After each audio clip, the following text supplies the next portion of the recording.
Assalamualaikum warahmatullahi wabarakatuh. Selamat malam dan salam sejahtera. Bapak Ibu, saya akan menyampaikan mengenai train entrepreneur. Ada 3 pilihan dalam menjalani hidup, Bapak Ibu. Yang pertama adalah bekerja sementara, bisa 2-5 tahun, 10-15 tahun. Kemudian pensiun kaya dan makmur atau makmur, gitu ya. Kaya itu berarti punya penghasilan pasif yang lebih besar dari biaya hidupnya. Yang kedua, pilihannya adalah bekerja mencari nafkah 30-40 tahun, kemudian pensiun dengan tanda tanya. Dan yang ketiga, bekerja mencari nafkah sampai akhir hayat, selama 40-60 tahun. Ya, bisa pada satu pekerjaan seperti dokter, pengacara, dan lain-lain, tapi bisa juga dalam berbagai pekerjaan, seperti tentara, pensiun, kemudian menjadi satpam, pensiun, kemudian bertani atau berdagang. Nah, kira-kira dari ketiga pilihan tadi, mana yang paling enak Bapak Ibu? Ya, tentunya yang paling atas ya. Problemnya adalah hanya sedikit sekali yang tahu bahwa yang di atas itu ada. Saya baru tahu yang di atas itu ada pada umur 49 tahun Bapak Ibu. Ya. Sebagian besar orang tidak tahu sampai meninggal bahwa yang di atas itu paling atas itu ada, nomor satu itu. Nah, kebanyakan yang paling tidak enak mana? Yang paling bawah tentunya. Tapi orang-orang yang di nomor dua, ya, yang pensiunnya masih bingung, biasanya menganggap yang nomor tiga itu lebih enak, ya, karena bisa bekerja terus tanpa harus pensiun. Jadi ini 3 pilihannya Bapak Ibu. Nah, untuk bisa mengetahui pilihan-pilihan kita harus tahu yang disebut cash flow quadrant. Jadi ini adalah cash flow quadrant dari Robert T. Kiyosaki. Ya. Ada 4 cara kita mendapatkan nafkah. Yang pertama sebagai employee, yaitu pegawai, karyawan. Kedua self-employed, yaitu pengusaha kecil atau profesional seperti dokter, notaris, pengacara, dan lain-lain. Dan yang keempat, ketiga adalah business owner, pemilik bisnis bersistem, ya, di mana semuanya sudah autopilot, yaitu ada konglomerasi, ada waralaba, dan networking. Ada 3 macam bisnis bersistem. Dan yang keempat adalah investor. Nah, yang di sebelah kiri itu disebut kuadran kiri, itu active income, yaitu kita bekerja untuk mendapatkan uang, dan bawahnya stres. Kenapa? Karena di sini ternyata semakin besar penghasilannya, semakin besar pula masalah keuangannya. Hutangnya semakin banyak, dan lain-lain. 95 orang ada di sebelah kiri, dengan uangnya hanya 5% uang yang ada di sebelah kiri. Nah, sebelah kanan ini passive income, yaitu penghasilan dari hasil aset. Ya. Dan semakin besar freedom. Ya. Kita freedom. Di sini ada 5% orang, dan uang yang beredar di sini 95% uang yang ada di dunia. Jadi Robert Kiyosaki menyarankan mereka yang sedang di-employ dan self-employ saat ini jangan terlalu lama di situ, segera pindah ke business owner atau investor. Nah, keduanya ini beda karakter dan bahasanya Bapak Ibu. Ya. Employ itu biasanya takut. Ya, pegawai itu takut dipecat, karena takut dipecat maka takut berbuat kesalahan, ya, takut mengambil risiko, bahkan takut mencoba. Yang S, self-employed itu tidak percaya bahwa orang lain bisa mengerjakan sebaik dia. Kemudian mereka biasanya bicara tentang pekerjaan, proses, teknik mengajar, pengobatan, teknik peternakan. Dan kita mendapatkan apa yang kita fokuskan Bapak Ibu. Yaitu kalau kita bicara tentang pekerjaan, maka yang kita dapatkan adalah pekerjaan. Kalau kita bicara hasil, maka yang akan kita dapatkan adalah hasil, yaitu uangnya. Jadi orang-orang di kuadran kiri itu umumnya tabu bicara uang atau kaya. Kalau Bapak Ibu bicara dengan dosen, dengan dokter, kemudian mengatakan bahwa mereka bekerja keras, minggu lembur, sabtu lembur untuk mengejar uang, mereka akan marah. Bapak Ibu, ya. Mereka sangat tabu bicara tentang uang dan kaya. Dan akibatnya apa? Ya mereka akan bekerja terus.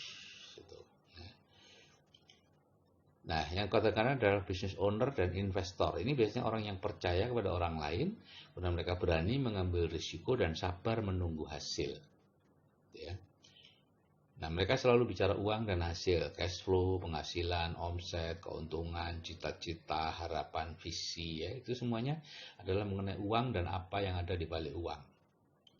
Akibatnya apa Bapak Ibu? Kalau di kuadran kiri umumnya numpuk harta, numpuk beban, yang menyebabkan mereka semakin miskin, yaitu rumah, mobil, dan lain-lain ya. Anda lihat di buku di kecerdasan finansial. Sedangkan uangnya itu ke kanan, Bapak Ibu ya, ke kanan. Jadi yang kanan ini numpuk uang. Gitu ya. Nah ini Bapak Ibu, beda karakter dan bahasa. Mereka tidak bisa nyebrang seperti ada hambatan gitu ya. Orang-orang kuadran kiri mau ke kuadran kanan tuh tidak bisa. Gitu. Sebaliknya orang kuadran kiri yang mengerjakan bidang-bidang kuadran kanan juga tidak bisa. Banyak sekali para direktur, pensiunan direktur ya, yang kuadran kiri ya, pensiunan direktur BUMN dan lain, kemudian berbisnis dan ternyata gagal. Banyak sekali. Jadi kuadran kiri dan kanan itu seperti bumi dan langit Bapak Ibu. Kuadran kiri itu active income, 95% orang berebut 5% uang, pekerjaannya berat, hasilnya sedikit. Gantian ya, ada pensiun, ada PHK. Kemudian semakin lama semakin berat dan semakin mahal, ya pendidikannya harus semakin tinggi ya. Kalau dulu guru cukup sekolah guru B, SD plus 3 tahun, sekarang harus sarjana pendidikan. Dokter juga begitu, dulu dokter umum sudah top. Ya, sekarang kalau tidak konsultan tidak bisa kaya katanya gitu ya. Bidan juga gitu, 2 cukup pendidikan P2B, ya, sekarang harus S1. Sekarang bagaimana anak dan cucu kita? Mungkin harus S3, S4, S5 nanti. Ya, kita tidak tahu kreativitasnya masing-masing. Nah, sebaliknya yang kuadran kanan itu 5% orang berbagi 95% uang, pekerjaannya ringan, hasilnya besar, dan penghasilannya bisa diwariskan. Nah, yang menarik adalah ini Bapak Ibu. Dulu orang kuadran kanan itu eksklusif keluarga kaya. Kalau tidak keluarga kaya, tidak akan bisa Bapak Ibu ke kuadran kanan ya. Tapi sekarang ada train entrepreneur. Itu semacam universitas terbuka, menyediakan mentor, seminar, buku, CD, dan lain-lain. Jadi sekarang orang sudah biasa, ya orang biasa sudah bisa dari kuadran kiri ke kuadran kanan. Dan saya sudah ada di kuadran kanan Bapak Ibu 12 tahun terakhir ini, dan saya tidak mau pergi ke kuadran kiri. Jadi ini memang hanya searah aja, ya dari kiri ke kanan, dari kanan ke kiri nggak mau. Saya juga tidak ingin anak-anak saya ke kuadran kiri lagi, yaitu bekerja mencari uang. Ya. Kalau kita lihat dari generasi ke generasi, kuadran kiri itu atau yang active income itu semuanya dimulai dengan dari dirinya sendiri dan dimulai dari dasar, tidak bisa meneruskan. Jadi ayahnya yang guru, anaknya mungkin dokter, tidak bisa meneruskan gurunya. Cucunya mungkin pegawai bank, tidak bisa meneruskan bapaknya yang dokter. Semuanya dari bawah. Sebaliknya di kuadran kanan itu bisa meneruskan Bapak Ibu ya, meneruskan mengawali dari apa yang sudah dicapai oleh orang tuanya. Sehingga dengan begitu bisa sampai ke puncak sukses karena bisa meneruskan. Itu yang saya sukai dari kuadran kanan. Apapun yang kita kerjakan sekarang bisa diteruskan oleh anak-anak kita. Nah, cara pindah kuadran itu cara lama adalah seperti ini, dari employee ke self-employed. Ya, Anda karyawan misalnya, kemudian keluar, Anda membangun usaha. Nah, kemudian usaha itu Anda bangun sehingga menjadi business owner, bisa autopilot, menjadi korporasi. Barulah dari situ ke investor. Nah, ini dengan usaha sendiri. Biasanya butuh waktu 20-30 tahun, 2-3 kali bangkrut gitu ya.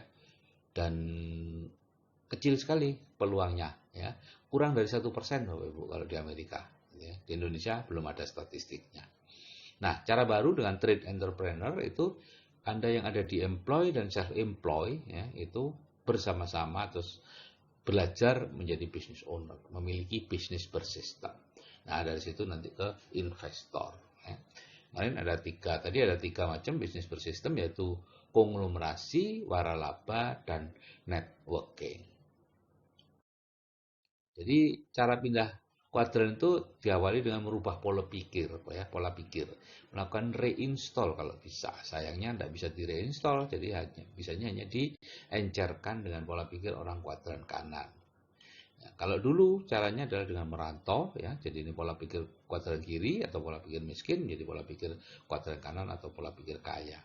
Dulu hanya bisa merantau, kemudian ketemu dengan mentor. Kalau sekarang ya dengan train entrepreneur, Anda tidak perlu harus merantau secara fisik. Jadi cara lama punya impian, kemudian merantau, menjadi murid orang kaya, berubah pola pikir, menjadi mantunya dan lain-lain, dan kemudian menjadi kaya. Dengan cara baru kita beri impian di Building the Dream ya, dengan 2 audio terapi bawah sadar tadi. Kemudian Anda masuk ke Train Entrepreneur di CAA, dilatih untuk menjalankan sebuah bisnis. Kalau Anda mau, kalau enggak ya enggak masalah gitu ya. Dan disitu Anda menjadi kaya. Jadi di sini ada hambatan ego Bapak Ibu ya. Kalau kita punya pola pikir kaya, maka kita akan melihat atau melirik bisnis-bisnis kuadran kanan, yaitu business owner dan investor yang sifatnya membangun aset. Kalau kita punya pola pikir miskin, maka biasanya yang kita lirik atau kita anggap bagus adalah bisnis-bisnis yang kuadran kiri. Jadi kalau kita miskin kemudian ingin memiliki bisnis kuadran kanan, tidak bisa, ya, tidak mungkin. Bisa aja tertarik sebentar, tapi setelah itu Anda tidak mungkin mengerjakan terus karena tidak kuat dengan penolakan-penolakan dari pikiran bawah sadar Anda sendiri. Gitu ya. Jadi harus dibuat dulu pola pikir miskin, dibuat kaya dulu. Kemudian baru bisa mengerjakan bisnis kuadran kanan, yaitu membangun aset.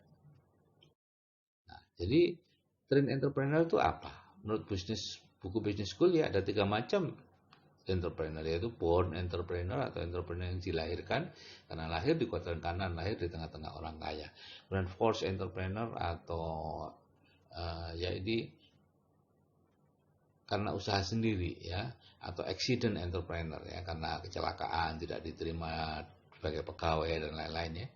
Ini di Amerika Serikat keberhasilannya kurang dari 1%.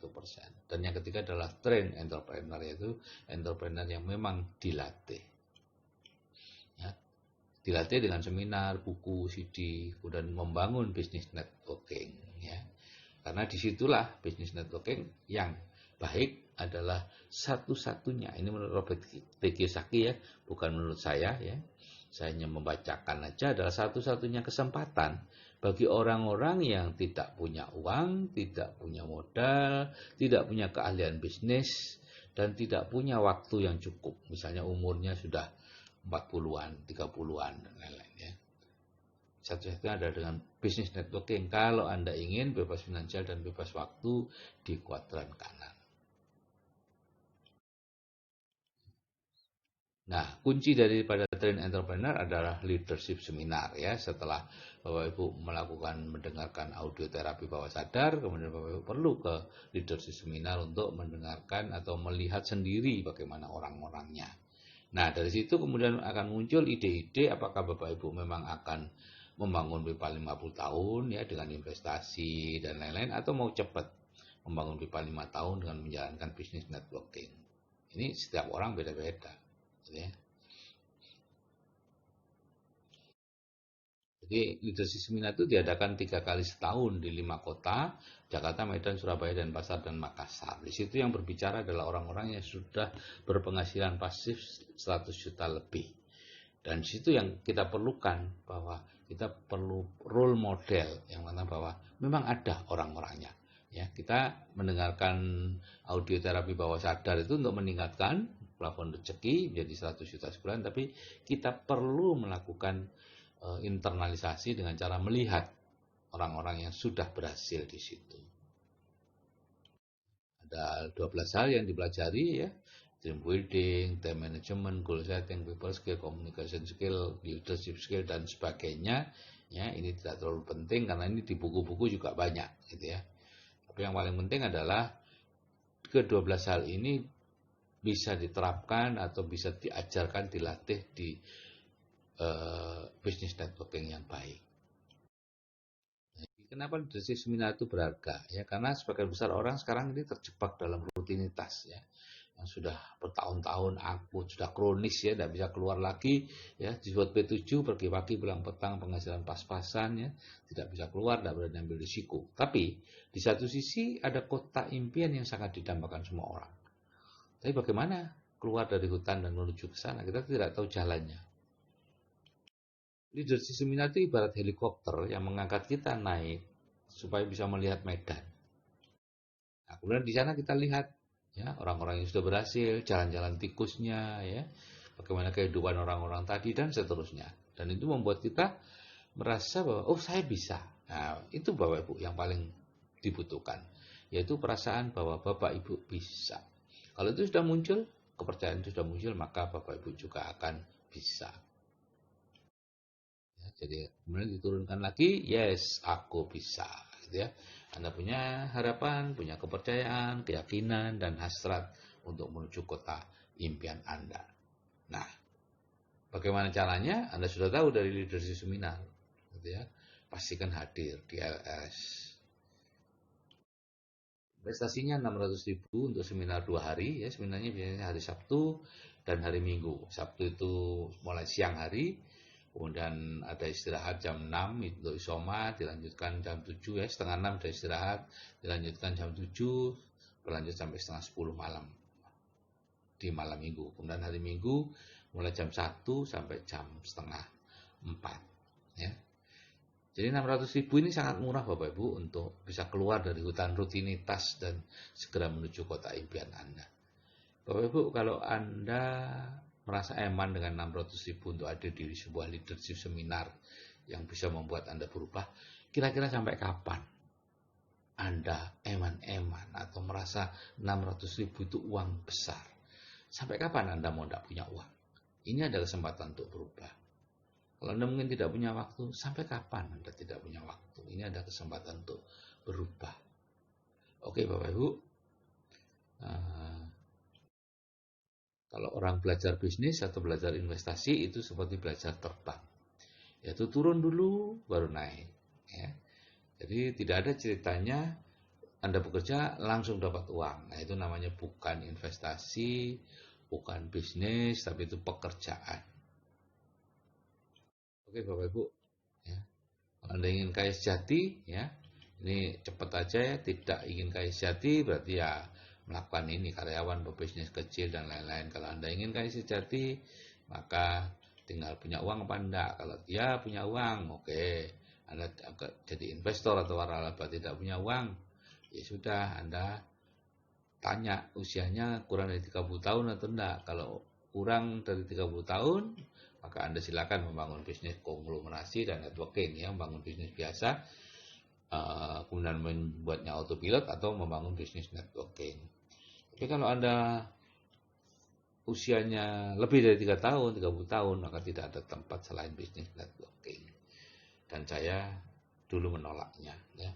Sangat saya tolak karena saya memenuhi semua persyaratan untuk bisa menjalankan bisnis atau harus menjalankan networking, tapi saya tidak mau. Oke Bapak Ibu, jika saya yang sudah berumur saja bisa berubah kemudian menjalankan train entrepreneur, Anda juga pasti bisa. Oke, saya akhiri sekian. Wassalamualaikum warahmatullahi wabarakatuh. Selamat malam dan salam sejahtera.